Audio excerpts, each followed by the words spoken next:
Okay, folks, I got a theory. I've got multiple theories. It's more than one, and I have to talk about it. I just have to talk about it, and that's why we have our detective hats on.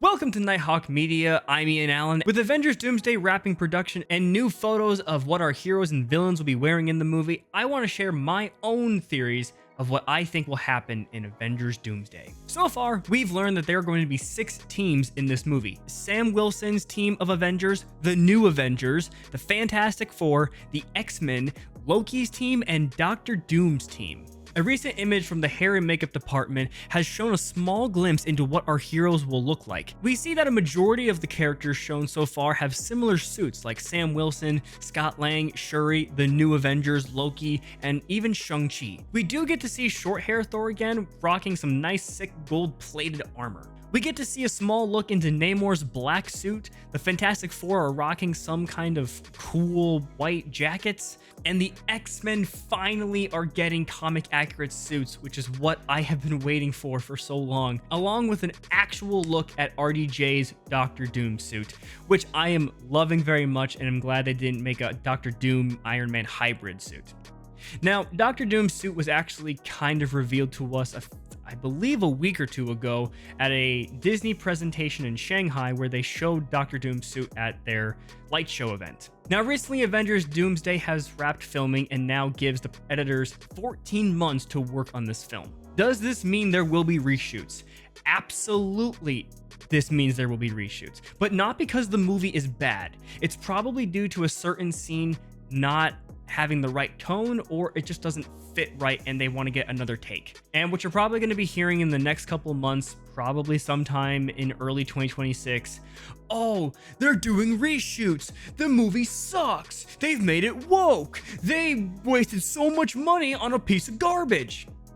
It's not the case. It's just because they need to either fix some scenes, maybe get better audio, get a pickup shot, or even get some insert shots that will help make the transition from one scene to another much smoother. Many of us thought that more cast members were going to be announced at this point, but so far there has been no new casting announcements for certain characters to reappear in the movie.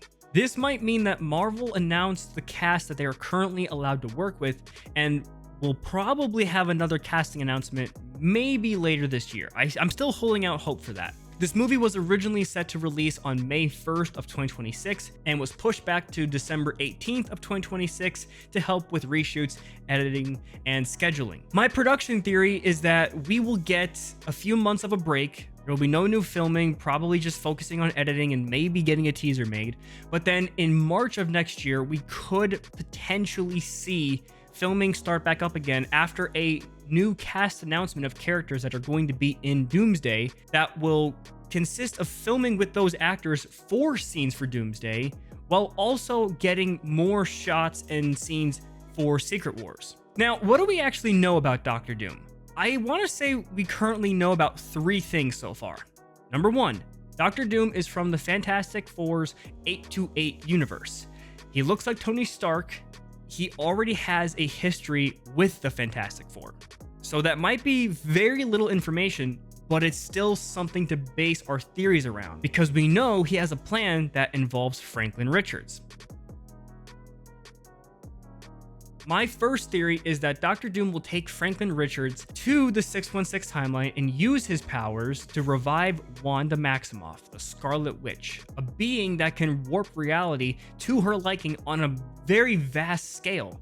So imagine Doctor Doom having the power of Franklin Richards, who is one of, if not one of the strongest characters in the Marvel Universe, while also having the power of the Scarlet Witch by his side to warp reality to anything he wishes. Now, there is something to keep in mind with these theories and with Doomsday as a whole. If the Fantastic Four post-credits scene takes place in 1969, how does Doctor Doom arrive in the 616 timeline in 2028? I don't think alternate universes share the same flow of time in the MCU. For example, Deadpool and Wolverine takes place in the year 2024 in Universe 10005, while the 616 timeline takes place in 2028 as of the post-credit scene of Thunderbolts. So I do believe that time travel will have a very small role to play in this movie, which could make sense because in the 616 timeline, Tony Stark solved time travel. So this could lead to another reason why the Russo brothers said RDJ is the only actor who could play this specific role. My second theory is at the beginning of the movie, it will be very different from what a lot of us thought.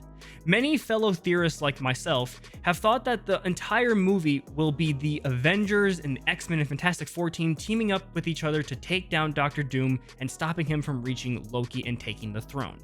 However, there have been recent reports floating around saying that that whole plot of what I just said is going to be the first act of the movie. So what if the movie starts out with Doctor Doom invading Loki's throne and Loki's team tries their best to stop Doctor Doom? They unfortunately fail. Loki escapes to the sacred timeline to try his best to assemble a team of specific heroes to help him take down this threat. Now, who do I think is going to be on Loki's team? Well, I would like to say maybe some anchor beings or characters that, are connected to the TVA and Loki. So Wolverine, Deadpool, Tobey Maguire's Spider-Man, Sylvie, Mobius, and possibly an alternate Earth Thor. This team would fail to protect Loki, and as Doctor Doom is about to kill Loki to take over the throne, this alternate Thor would step in and sacrifice himself to save his brother. If that is the case, how does this allow Doctor Doom to take over the universe so easily in the first act and not have it affect anything else in the rest of these universes? There might be a similar mission to how Infinity War was, where Doctor Doom has to get certain relics to make this possible, like Shang-Chi's rings and Miss Marvel's bangle. Now, it hasn't been confirmed that Miss Marvel is going to be in the movie, but I feel like there's still a very big connection involving incursions, the multiverse, and allowing to have access to these different universes through the 10 rings and through the bangles. Now, we have small hints from this from two specific scenes in the MCU. From the Marvels, we saw that Dar-Benn was able to use both of the bangles to create a tear in reality that led Monica Rambeau into the 10,005 X-Men universe. Recent evidence has come to show us that the 10 rings are probably sending a signal, kind of looks like the Yggdrasil tree, but kind of on its side. So maybe Loki could be messaging Shang-Chi as Doctor Doom is attacking him. My third theory for this movie is that Doctor Doom will find a way to manipulate the X-Men into fighting the Avengers and Fantastic Four. He will arrive at the X-Mansion to convince them that the only way to save their world from colliding with the 616th Earth is to destroy the Earth that is about to collide with them, making the X-Men believe the Avengers are the bad guys. Whereas the Fantastic Four could be trying to convince the Avengers that Doctor Doom is the real threat here and that the X-Men are just being manipulated. In the end, they will all work together to try and stop Doctor Doom, but realize it's too late, and eventually the multiverse is destroyed, and eventually Battleworld will be created and shaped. My fourth and final theory, the reason why Universe 616 is having an incursion could be caused by Captain America. When Steve Rogers went back in time at the end of Endgame to put the Infinity Stones back to not create any more branches, he decided to go back into the past and live his life with Peggy Carter. That one decision could have caused an actual time bomb to go off and allowed an incursion to appear because there are now two Steve Rogers on the timeline. The theory is that the movie will start where Endgame ended, having Loki and Doctor Doom show up at Steve Rogers and Peggy Carter's house to try and either save Captain America or kill Captain America. Because if Doctor Doom wants to quote-unquote save the multiverse, and if he believes that Steve Rogers is the cause of these incursions, then trying to get rid of the problem is what he will probably try to do. Loki will either end up saving Captain America and possibly making him a member of his team, or Doctor Doom will capture Captain America and brainwash him into being Captain Hydra, an evil variant of Captain America. The reason why I say this rumor has some weight to it is there have been reports that Steve Rogers and Peggy Carter's house from the end of Endgame was recently spotted and rebuilt on the set of Doomsday. So I don't know if that's much of a connection or if that's much of a thing to go off of. I still feel like that could potentially be a scene from Doomsday. Anyways, those are my thoughts and theories for this movie. We still don't know when a trailer is going to drop. My guess would be sometime around summer of next year, making it 6 months before the movie comes out. I still have hope that we will get a 30-second teaser by the end of this year. I still hold out hope for that, but hey, maybe I'm wrong. Let me know which one of these theories you liked or disliked, and if you have your own theories, comment down below what you think will happen. Anyways, I will see you guys in the next video. Peace!